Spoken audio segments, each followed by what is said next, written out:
home of the Miami Hurricanes. As we'll see a squad from the ACC, the Boston College Eagles, taking on the 23rd ranked team in the land, the Miami Hurricanes. For EA Sports, I'm Reese Davis, Jesse Palmer, and David Pollack with me. Guys, can't wait to get this started.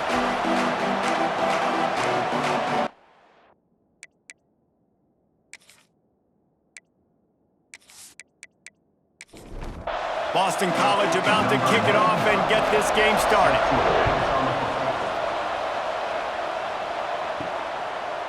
Fielded in the end zone. It's Marion. He stopped short of the 20 at the 19 and probably wishes he had just taken the touchback. The Hurricane offense makes its way onto the field to start this game. It's not often we focus on a matchup quite like this, but David, we have a couple of premier tight ends in this game. And we've seen it recently, right? Ty Warren last year, Brock Bowers the year before. Like, you can build an offense around an elite tight end, and both of these schools do it. The speed, the playmaking ability, the versatility. Palmer, I bet you wish you had a guy like this you could throw to. You're right, David. I played with a lot of NFL guys at tight end, but none of them were as dynamic as... Turning it on! Just what they were looking for to get this drive rolling. They're out to the 35. And the Canes are in the hurry-up.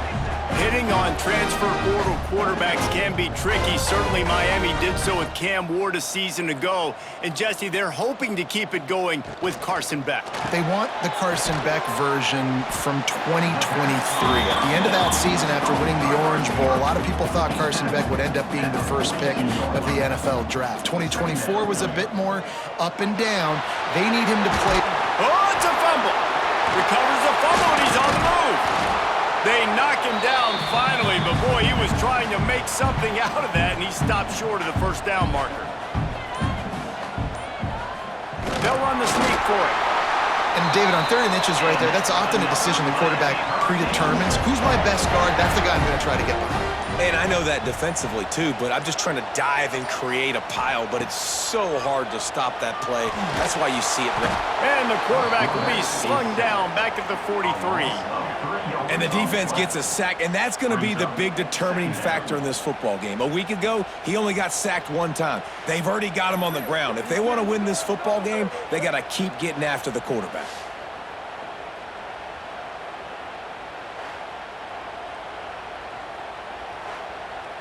And the Hurricanes now with a long way to go to pick up the first down. Looking to throw, it's Beck. Working that left side now. Really putting together a threat now. They get the first. It's at the 37. The Hurricanes come to the line with a new set of downs. Looking to throw on first down. Got it in the middle. It's Johnson. He is going nowhere. Stop at the line of scrimmage.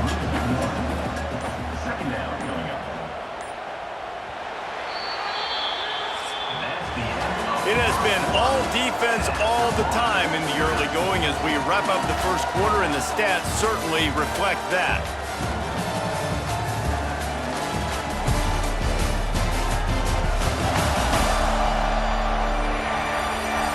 Let's see if the offenses can find a little rhythm here in the second.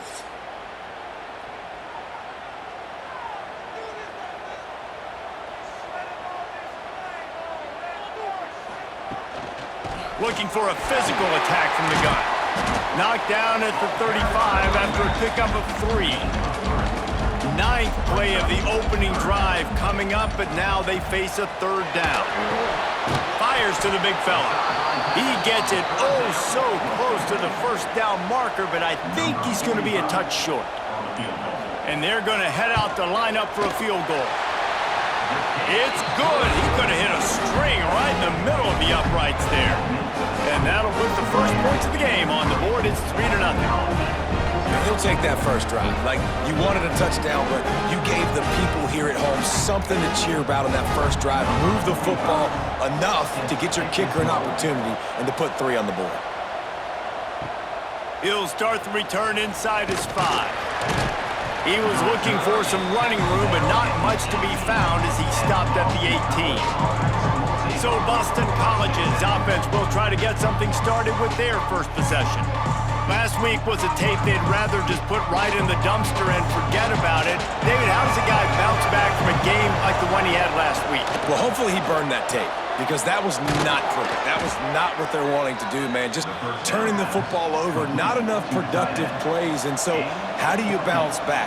How do you get started in this football game? Jesse, make it easy. Get him in a rhythm. Don't make it very complicated. Don't give him a chance to turn it over again.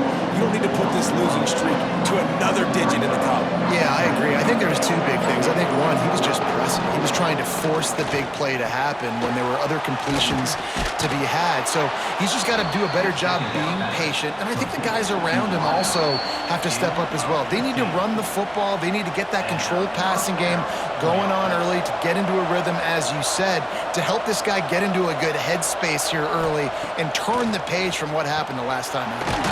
They're working that left side. And good coverage by the defense, just a short gain.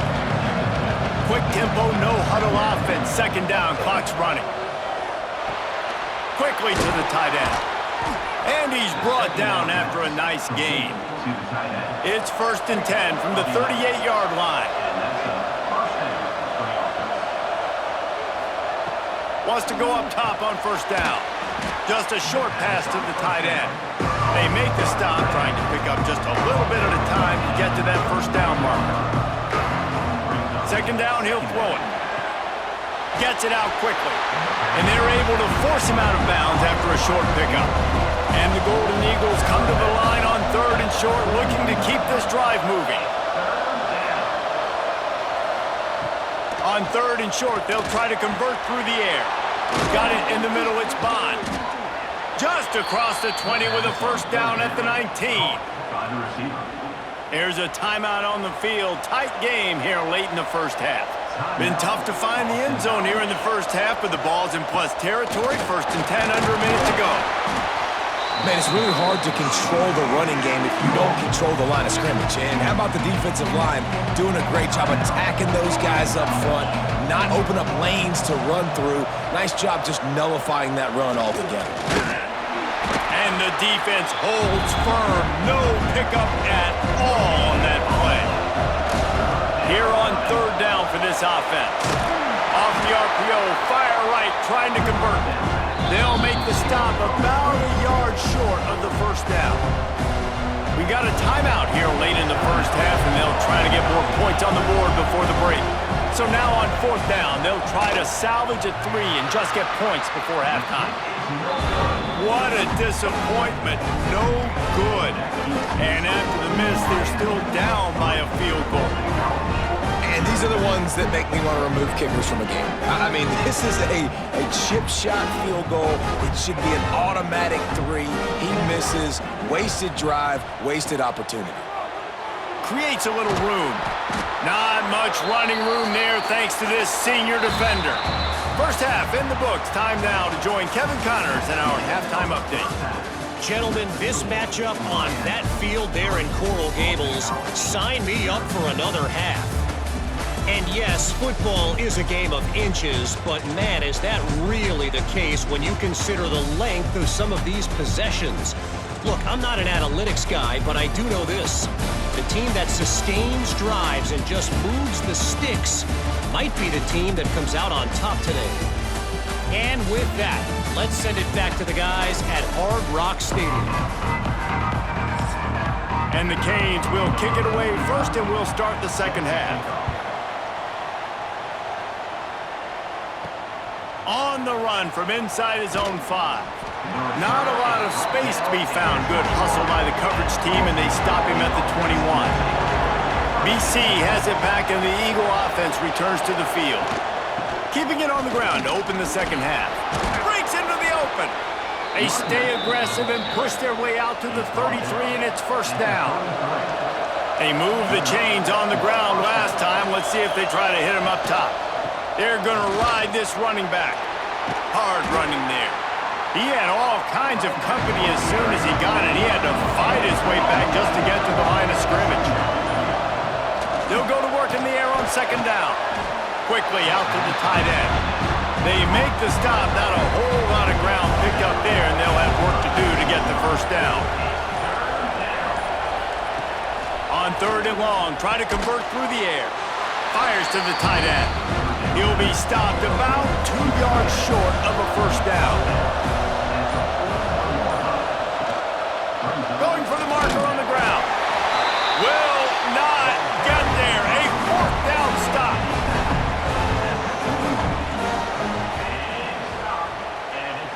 Scanning the field. It's back. Get it out on the screen. And I think they'll give him 2 on that one. 2nd and 8 coming up. Short completion last play. Let's see if they throw it again. To the air on 2nd down.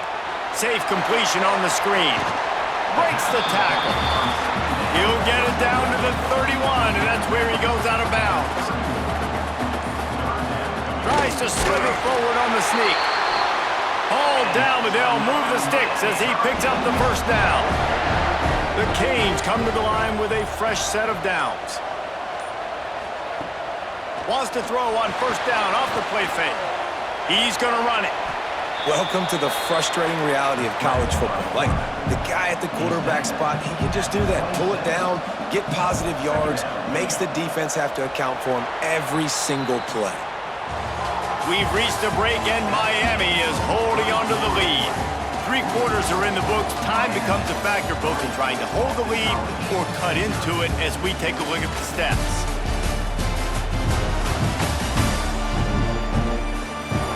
Not only is the scoreboard on their side, but so too is time as we open the 4th. So the final period starts with a 2nd down play. Back to pass. Fired that thing out in a heartbeat, but it's incomplete. They're close enough for a makeable field goal from the 26, but they'd love to convert this 3rd and long. From the gun, wants to pass. There's the pressure. And the missed connection on 3rd down. So on 4th down, here comes the field goal kicker in a huge spot. Splits the uprights right down the middle. And now it'll take a touchdown to at least tie them a 6-point lead here in the 4th.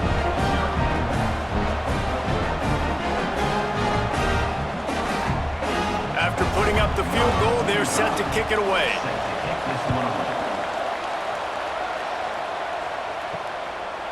And it'll be a touchback. The ball will come out to the 25-yard line. BC has the ball back, hoping for a party in the mods. Looking downfield on 1st down. The screen, he's got wheels. Few things on offense as reliable as a tough power back as he plows his way ahead to the 33. Off the play fake. They make the stop, but there is a flag on the field. We'll see what that's all about.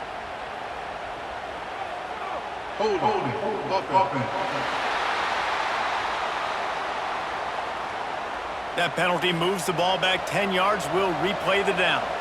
Let's see what they've got on 2nd down.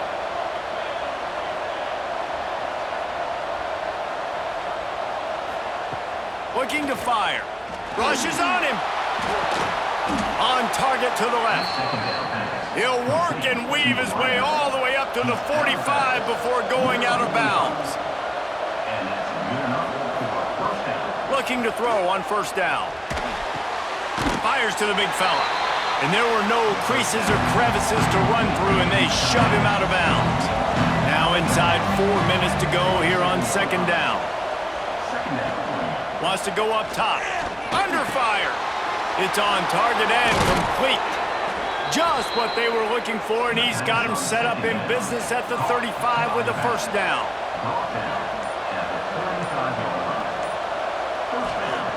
To the air on 1st down. Caught over the middle. It's Franklin. Knocked down at the 25-yard line. Picked up 10 there and gets a 1st down.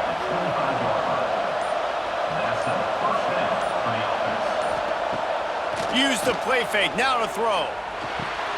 Gets it out fast. He hauled that one in and got it down to the 15-yard line. Clock stops. We have reached the 2-minute timeout, and the offense is looking for a play to close this deal out. Just keeps slinging it. He's got it and still on his feet.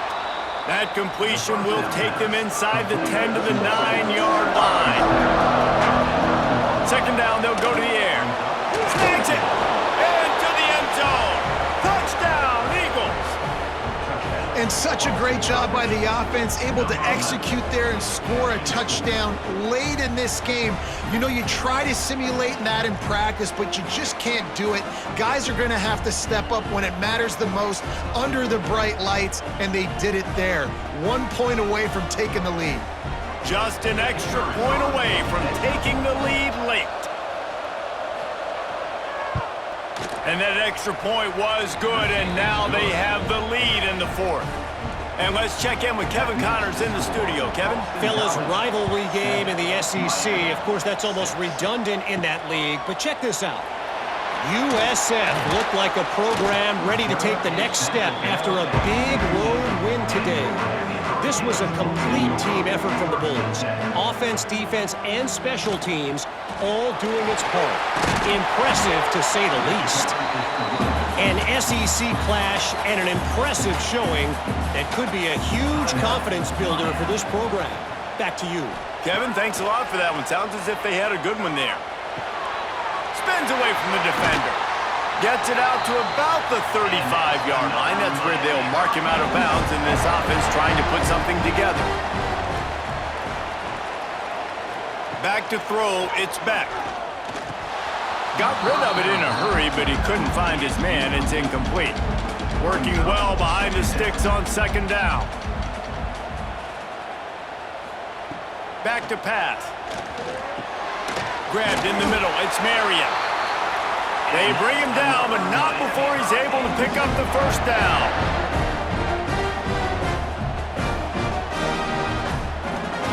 Wants to throw on first down. Makes the catch. It's Fletcher. And he was fortunate not to lose yardage on that play, able to wedge it back to the line of scrimmage. Back to pass on second down. Finds his tight end. The offense gets a quick timeout at this point. Every second is precious. They need to get a little closer for a field goal try, and they've got to do it in a hurry. Fires to the wideout. And a missed opportunity on third down as the defense knocks it free, and fourth down is coming up. He'll try to throw and pick up the first down. Working that wide receiver screen. And good blocking in space out there to give him enough room to pick up the first down.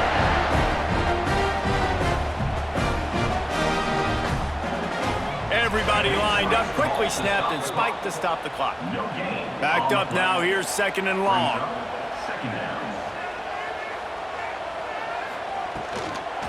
From the gun, they'll try to impose their will.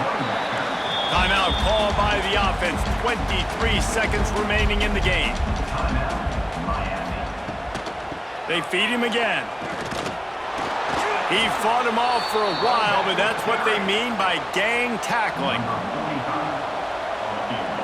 Timeout on the field and 4 ticks left to go. And now on fourth down, they will put it on the shoulders of the kicker to save them with his foot.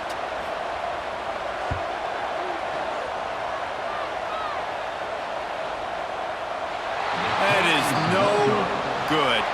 And guys, not only a miss, but a missed opportunity to take the lead. With yet another unranked team taking down a ranked opponent, does a portal help level this out a little bit where it's really difficult to know which team should be ranked in the first place? I think the portal certainly helps. At the end of the day, though, they just wanted it more today, and that win is going to help recruiting. It's going to help their confidence moving forward. I know this, David, every team on the rest of their schedule, they're now taking account and notice of this team. And I completely agree. Like, you start to build momentum, and then momentum helps you find more guys in the portal and helps high school recruiting. So big ranked win today. And, hey, who knows, maybe this